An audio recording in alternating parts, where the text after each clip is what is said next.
आपण ढाबा स्टाईल कढाई पनीर बनवतोय, पण तुमचा विश्वास बसणार नाही की ढाब्यावरच्या कढाई पनीरपेक्षाही भन्नाट लागते।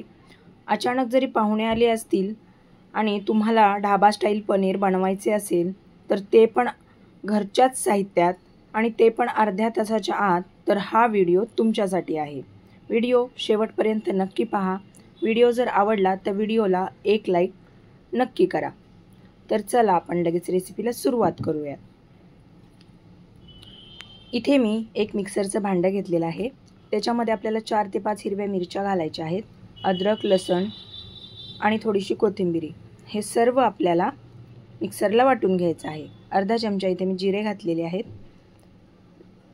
आणि इथे काजू घेतलेले आहेत, हे पाण्यात भिजत घातलेले आहेत। याची पण आपण पेस्ट बनवून घेणार आहोत। हे पहा, अशी पेस्ट बनवून घ्यायची आहे। त्यानंतर इथे टोमॅटो आणि कांदा, शिमला मिर्च अशा पद्धतीने आपल्याला कट करून घ्यायची आहे। इथे मी कढई गरम करायला ठेवलेली आहे। 2 मिरच्या भाजायच्या आहेत, त्याच्यामध्ये थोडंसं जिरं, मिरे आणि लवंगा हे सर्व आपल्याला भाजून याचा खडा मसाला तयार करून घ्यायचा आहे। आता इथे पनीर कट करून स्वच्छ असे धुवून घेतले आहे।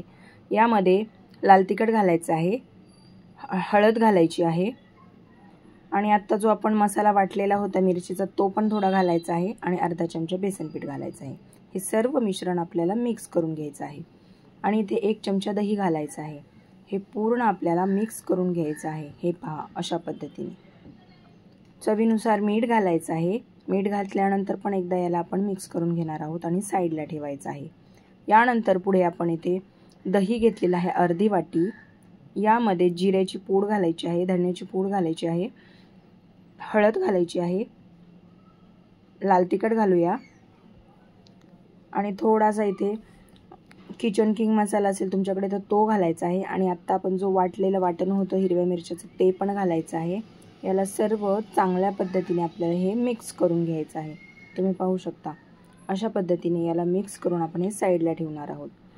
आणि आता इथे मी कढई गरम करायला ठेवलेली आहे। यामध्ये तेल घातलेलं आहे। तेलामध्ये आपल्याला हे सर्व पनीर मिक्स केलेलं सर्व तळून घ्यायचं आहे तेलामध्ये। हे पहा, गॅसची फ्लेम लो टू मीडियम वरतीच ठेवायची आहे। सर्व पनीर घालून आपल्याला हे मिक्स करून घ्यायचं आहे। तुम्ही पाहू शकता मी सर्व पनीर घातलेलं आहे आणि कमी गॅसवरती याला गोल्डन ब्राऊन रंग येईपर्यंत छान असं आपण याला परतून घेणार आहोत। हे पहा, अशा पद्धतीने सगळं पनीर आपल्याला तेलामध्ये परतून घ्यायचं आहे आणि आता आपण याला साईडला काढून घेणार आहोत। त्याच तेलामध्ये इथे कांदा आणि शिमला मिर्च जी आपण मोठी कट केलेली होती ती आपल्याला हलकीशी अशी याच्यामध्ये परतून घ्यायची आहे। जास्त अशी याला गाळ करायची नाही आहे। याला 80% किंवा 70%च आपण याला शिजवून घेणार आहोत आणि नंतर याला भाजीमध्ये हे घालायचं आहे आपल्याला। कढाई पनीरमध्ये हे खूप छान लागतं। तर आता हे मी साईडला काढून घेते। हे पहा, अशा पद्धतीने आपल्याला एवढंसच असं परतून घ्यायचं आहे। तुम्ही पाहू शकता जास्त असं याला गाळ असं करायचं नाही आहे। त्याच कढईमध्ये इथे मी कढई गरम करायला ठेवलेली आहे। आपण याच्यातच भाजी बनवणार आहोत। इथे मी 1 चमचा जिरे घातलेले आहेत आणि आपण जो आता खड्या मसाल्यांचा मसाला वाटला होता मिरची तो घालून भाजलेला तो घालायचा आहे ते पूर्ण आणि बारीक कट केलेला कांदा घालूया। कांदा सर्व घालून घ्यायचा आहे आणि याला चांगलं गोल्डन ब्राऊन रंग येईपर्यंत परतून घ्यायचा आहे। या स्टेजला तुम्हाला कांदा जर बारीक घालायचा नसेल तर तुम्ही याला मिक्सरला वाटून बारीक करून पण घालू शकतात।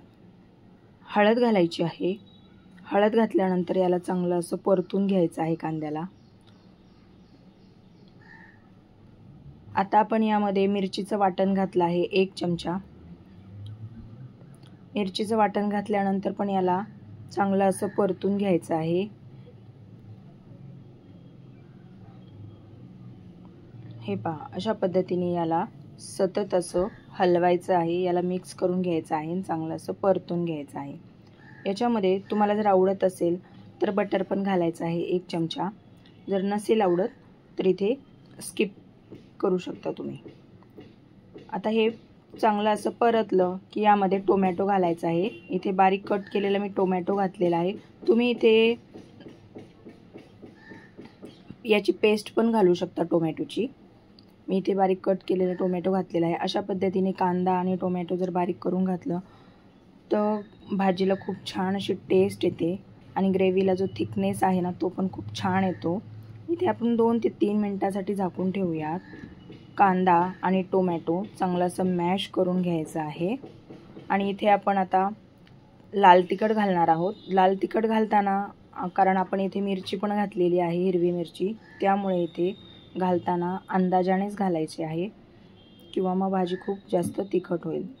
तुम्हाला कशी कमी जास्त भाजी लागते तिखट त्यानुसार तुम्ही इथे तिखटाचं प्रमाण कमी जास्त करू शकता. आणि काजूची जी पेस्ट होती वाटलेली ती घालायची आहे. तुम्हाला जर काजूची पेस्ट नसेल घालायची तर तुम्ही इथे क्रीम घालू शकतात किंवा मग दुधावरची साय जर तुमच्याकडे असेल तर ती पण या वेळेला इथे आपण घालू शकतो. त्यामुळे पण भाजी खूप छान अशी लागते. आणि जे दह्यामध्ये आपण आता दह्याचं मिक्सेस बनवलं होतं मसाला घालून आता ते घालायचं आहे. सर्व मिक्सेस चांगल्या पद्धतीने इथे आपण मिक्स करून घेणार आहोत. हे चांगलं असं परतून घ्यायचं आहे. तुम्ही पाहू शकता दही घातल्यामुळे दही फुटण्याची शक्यता असते, तर याला असं लवकर असं फटाफट असं हलवून घ्यायचं आहे. तुम्ही पाहू शकता याला चांगलं असं मिक्स करायचं आहे, नाहीतर याच्या गाठी तयार होतात. हे पहा. आणि जेव्हा आपण दही घेतो ना त्यावेळेला दही हे जास्त आंबट नको आहे, ताजं दही घ्या म्हणजे भाजी छान लागेल. आणि आत्ता जे आपण पनीर परतवून घेतलं होतं तर ते पनीर घालायचं आहे या स्टेजला. हे पहा अशा पद्धतीने. आता पनीर घातल्यानंतर हे सर्व मिक्स करून घ्यायचं आहे. पनीर घातल्यानंतर याला मिक्स केल्यानंतर आपण इथे चवीनुसार मीठ घालणार आहोत. हे पहा आता उकळी येऊ लागलेली आहे भाजीला. लगेच धनिया घालायचा आहे. इथे कोथिंबीर घालायची आहे वरून. आता आपण याला मिक्स करून घेऊयात परत एकदा. चांगलं असं मिक्स करून घ्यायचं आहे. खूप कमी वेळामध्ये ही भाजी तयार होते. आता आपण शिमला मिर्च आणि कांदा घालून घेऊयात. जर आधीच आपण भाजीमध्ये घातलं असतं तर कांदा आणि शिमला मिर्च खूप गाळ होते आणि ती टेस्टला पण खूप चांगली नाही लागत. हे पहा अशा पद्धतीने सर्व मिश्रण आपण मिक्स करून घेतलेलं आहे. आता भाजीला आपण 2 ते 3 मिनिटासाठी झाकून ठेवलं आहे. हे पहा तयार झालेली आहे आपली कढाई पनीर. ढाबा स्टाईल कढाई पनीर आहे. खूप सोपी अशी रेसिपी आहे.